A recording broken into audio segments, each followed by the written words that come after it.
AICC అధినేత్రి Sonia Gandhi దయతో మనకు తెలంగాణ సాకారం జరిగింది.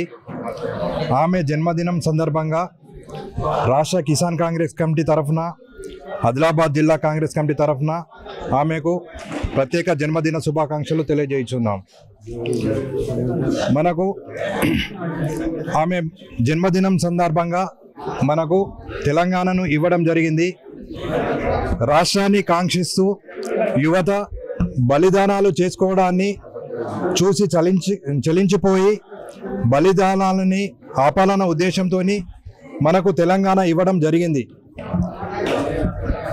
రాష్ట్రంలో మనకు తెలంగాణ ఇచ్చిన తర్వాత పార్టీ నష్టపోతుందని తెలిసినా కూడా మన తెలంగాణ రాష్ట్ర ప్రజల బడుగు బలహీన వర్గాలను ఆలోచించి దృష్టిలో పెట్టుకొని మనకు తెలంగాణ ఇవ్వడం జరిగింది.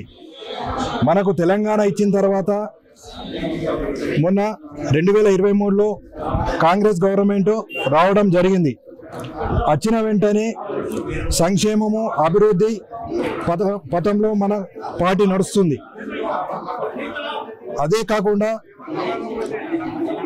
దొరగాలి పాలనలో 10 సంవత్సరాలు నిధులు నియామకాలు పేరుతో గవర్నమెంట్ ఫామ్ చేసి ఏ ఒక్కరికి కూడా ఉద్యోగం ఇవ్వడం జరగలేదు.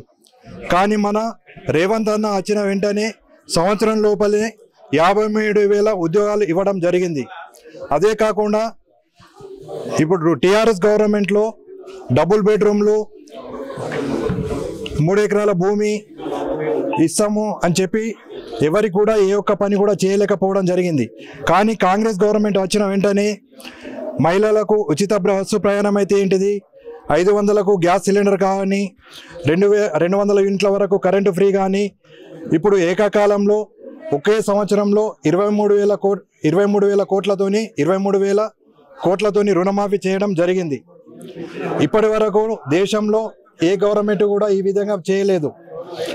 అది రైతులు గమనించగలరు. ఎందుకంటే ఇంకా మిగతా ఎవరికైతే రుణమాఫీ కాలేదో అది తొందరలోనే దశల వారీగా రుణమాఫీ అవుతుంది.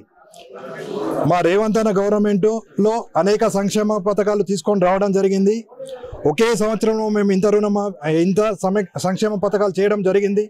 రానున్న 4 సంవత్సరాల్లో మేము ఏవైతే చెప్పినామో అవి అన్ని కూడా దశల వారీగా చేయడం జరుగుతుంది. మరిన్ని వీడియోస్ కోసం ఛానల్ ని సబ్స్క్రైబ్ చేయండి. లేటెస్ట్ అప్డేట్స్ కోసం వాట్సాప్ ఛానల్ ని ఫాలో అవ్వండి. ఆ లింక్ డిస్క్రిప్షన్ లో ఉంది.